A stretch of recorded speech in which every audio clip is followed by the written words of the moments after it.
Once, in a busy city in the American Midwest, there was a powerful man named King. He was not a king of a country, but the CEO of a very large company. King was famous for his loud voice. He believed that to lead people, he had to talk more than anyone else. He gave long speeches, argued with his managers, and always had the last word.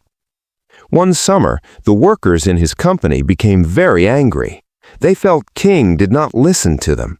They stopped working and stood outside the building with signs. This was a rebellion. King was scared. He went out to the crowd and shouted through a megaphone. He tried to explain the numbers and the rules. He made promises and he made threats. But the more he talked, the angrier the people became. They shouted over him. Soon the noise was so loud that King lost his voice completely. His throat burned, and not a single word would come out. Panicked and unable to lead, King left the city. He drove into the quiet mountains of Colorado. He had heard of an old man who lived in a small cabin near a lake. People called him the hermit. When King arrived, he was frustrated. He tried to tell the hermit his problems, but he could only make raspy, scratching sounds. He pointed to his throat and looked defeated. The hermit did not say a word. He simply pointed to a wooden bench by the lake and sat down. He looked at the water. King sat next to him. King wanted to check his phone or pace around, but the hermit remained perfectly still. An hour passed. The only sounds were the wind in the trees and the water hitting the shore. Without the noise of his own voice, King's mind started to change.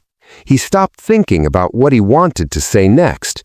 He started to hear the things he had ignored. He heard the birds. He heard his own heartbeat. Most importantly, he remembered the faces of his workers. Without his own talking to distract him, he finally understood why they were angry. He realized he had been so busy talking that he never actually heard their problems. After 3 days of silence, King's voice returned. He looked at the hermit to say thank you. The hermit spoke for the first time. He said, "When you are talking, you are only repeating what you already know. When you are silent, you can finally learn something new." King went back to the city. The crowd of workers was still there. They expected him to start shouting again. Instead, King walked to the front and stood perfectly still.